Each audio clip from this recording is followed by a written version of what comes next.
What's up, amigos? Commander Jaime here today, and today we're gonna talk about Thavas and Lambros. Like, holy crap, right? We got the retrains, and I know it's been announced for a couple days now. If you haven't checked out, I actually made an article on forceoftheocean.wordpress.com. I talk about a little bit what I'm excited about and also some prediction skills. But along the way, we found out that Lambros is going to be a grade 4 in the main deck, and so that opens up some questions. And so really what this video I wanted it intend to be is just my thoughts of speculations and also what I'd like to see moving forward with Thavas and Lambros and as Aquaforce as a whole deck, especially with the whole metagame now. So let's get right into it. And so let's talk about Standard a little bit right now. So right now, Standard, actually Aquaforce is in a very good spot. We actually are in the metagame with Revon, for example. And so we are going against decks like, Vanquisher and some of the other decks that are so prominent in Standard. And so one of the things that, when Revon came out, it was kind of like a little like, rest 5 rear guard, see 5 rested rear guards and do something for a drive check. It didn't seem at first like, is it worth it? That seems like a lot of commitment for me.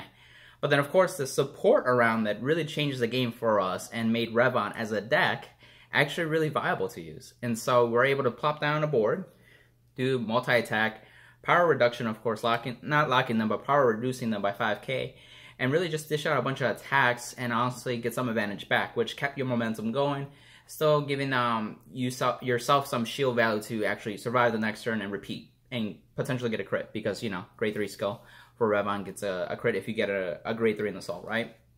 And so one of the things that I really liked about it is that we're still able to compete even against a deck like Vanquisher, right? So Vanquisher retires and we're still able to keep up with that. As long as we're doing smart play, then we can keep up and see victory. Now, what does that mean with Lambros and Thavas?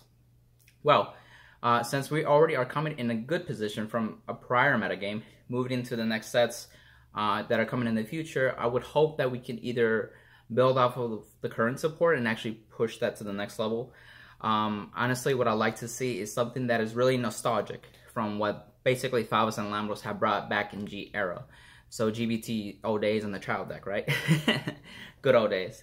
Lambros was very good back then as a stride, and honestly, I was joking around the other day is that basically you can call him one who has many names, right? People call him Lambroke. I know Cardfight King called him Lamby Bambi. Some people deaf, right? But anyway, Lambroke was a very game-changing game overall, not just for Aquaforce, but for the whole entire game as well. And so what I would like to see is whatever Lambros did back then to basically be redone in V-Era, right? So Lambros, basically, the 4th battle or more, you can restand 2 rear guards, and if you had 2 face-up in the cards in the G-Zone, they get 10k for the turn, right? So it gave them power-up, it gave you more attacks. Back then, 6 attacks weren't as easy to come off. Most clans couldn't do that. In fact, most clans just had 3 attacks. There may be a few like Nova Grapplers and some prior Aquaforce iterations that got to 4 or 5 battles, maybe 6, but Lambros was really meta-defining with that, to be honest. It made it the 4th battle worth getting to, and you were rewarded with more bigger beat sticks, with more attacks, that triggers ultimately didn't matter, almost.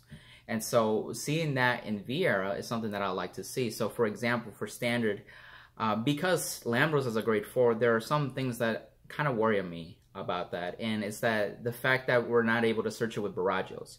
Barragios is the top, check the top 5 for a grade 3, and if you do, you can add it to your hand, and if you do, you can discard. That card is phenomenal in Aquaforce and some of the decks too, but because Lambros is a grade 4, we can't grab it. It specifically says grade 3, doesn't say grade 3 or greater. Maybe Scaros from G-Era can, but in Standard, that's the only thing that we have viable to look for a grade 3. So what I hope is that we have units that help with searching Lambros, or somehow superior writing onto the Vanguard Circle if Thavas is on the Vanguard Circle, or something like that, that basically, I don't want to be basically, I write to grade 1, I write to grade 2, and I write to grade 3, and now I gotta wait till another turn to write to grade 4. Like, it takes too long, right? So most stacks like Vanquisher and Revon are able to pop off to a good amount of their skills as soon as you write to grade 3, If we can get that tempo going still and have that, we're in a very good spot, especially Aquaforce. We still struggle with, honestly, there's no real card that can generate advantage out of nothing in Aquaforce. We can't superior call like that, except for John Bolt, but that's premium, right? And so in Standard, we have to have some cards already on the board to really get back advantage or even plus. So Coral Assault's phenomenal, but you need to achieve 4 battles to get it back into your hand, or get back a card back into your hand, but you have to commit, right? Narissa is also another great card, but she has to see 4 rested Yuri guards. Like, you have to have something to get back advantage. What I liked about Thavas is that you're able to use, back in GR, you're able to maximize on some key units, right? Magnum Assault, Tidal Assault, and then eventually we got to Melania, Adelaide, we got Cipla, you know, cards that were a little more standalone, and you didn't have to have that full board, and you can kind of work with Lambros or Thavas, or even, to a point we got Alexandros, right? And so what I like to see is something that Thavas can contribute as a first grade 3 ride to really give us some tempo to push through. Oddly enough, Sharahat got a Lambros skill, basically. Sharahat in DI basically says it has 2 skills. The first skill is basically at the beginning of your battle phase, if you have 13, at the beginning of your battle phase, your cards get 1k for every card in Soul. Then the second skill is basically when it attacks, you can stand one of your regards, and then if you had 13 more in Soul, you can stand 2 instead, basically. And it's all a Counterblast. Like, what? That sounds like Lambros. And if I can see that, honestly, whether it be on a Lambros card itself or on the Thavas card, I mean, that'd be great. And honestly, I think the Counterblast 1 is a good thing to have because it prevents abuse. Counterblast is one of those things that your opponent can deny you, right? And so a smart player can go against you and actually play it smart, so you won't pop off as easily. Or in the other way is that basically you're going against a rush deck and they're really hitting you hard early on, and Alcaforce is the clan that really needs to hit hard back to get some momentum back. And so if something pushes you so high damage, then you're rewarded with skills that require Counterblast that have phenomenal power output, or even advantage gaining skills. So if we have access to that, even behind a Counterblast, that is something that I would appreciate moving forward, especially in Standard, is that there are some key cards that don't use Counterblast, right? We have Coral Assault, we have V-Tidal, we have Wheel Assault as well, that really promotes that extra battle, and some of the other key cards too. And then some of those that do cost a Counterblast, like Algos, and a few other cards that just, you know, they're still good, you know, don't get me wrong. But it gives us more control. It's like, okay, I can use this unit this turn with my Vanguard and really do an output on it. So I hope that makes sense. And then of course with Lambros, it's a grade 4. So if you are on a grade 3 Vanguard, you can't necessarily just call it. You have to have the same Vanguard grade or lower to call the appropriate unit, right? So you have to be a grade 4 to call a grade 4 on Regard, unless it's specified some special ability, right? Superior Call, for example. So I'm not sure where Bushiroad's going in that respect. Some people are hesitant on the gimmicky way, right? The gimmick, just like Harry on Pale Moon, it's kind of like a gimmick. I mean, it looks good, it's solid, but it is restricted to Harry stuff, which I don't want, to be honest. I liked Thavas to be able to mesh well easily either in the future for more Thavas support, or at least work with the generic Aquaforce stuff that we have. And we have phenomenal key units that we can use though, right? And so what I mean by that is that basically, like, are we going to rely on Lambros being on a rear guard circle? Or are we going to have some way of superior riding into Lambros with the appropriate conditions, you know? And for me, I hope they're fair conditions and something that doesn't make them abusable, but also make them too slow, right? If it takes you 2 grade 3 turns to get to your grade 4, then that's too slow, right? You're going to get swept with some decks. And if you're already struggling behind and you need to ride a card that doesn't have the Excel marker, so we're not even sure if Lambros has a gift for sure, but most of the grade 4s we've been seeing don't have that gift marker. So if you ride, you're down a card, and now you have to have combo pieces. More than likely, because Lambros is one of those Aquaforce cards that just needed rear guards to really do something. So those are things that come to mind, and I don't want to be like a negative Nancy, right? I want to be more optimistic, and I'm hoping that Bushiroad has something that can just basically get it onto the Vanguard circle very fairly and easily, and you can able to use it with ease at that point, right? And so with Lambros, is, you know, keeping that restanding. With Thavas, maybe some of the guard restriction. He used to guard grade 0s, but we can change it up where he guards Sentinels. I mentioned in the article that I wrote that he gets power and a crit, and then of course Sentinel guard, assuming it's the 4th battle or more.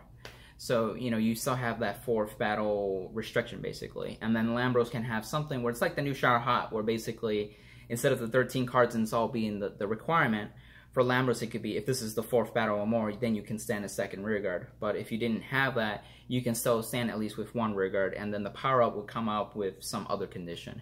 It could be that if you have a Thavas in the Sol, then you can get plus 10k, right? It can be maybe if you have something, right? Anything that makes it usable with ease, with effectiveness, right? And so moving forward, it's actually really good.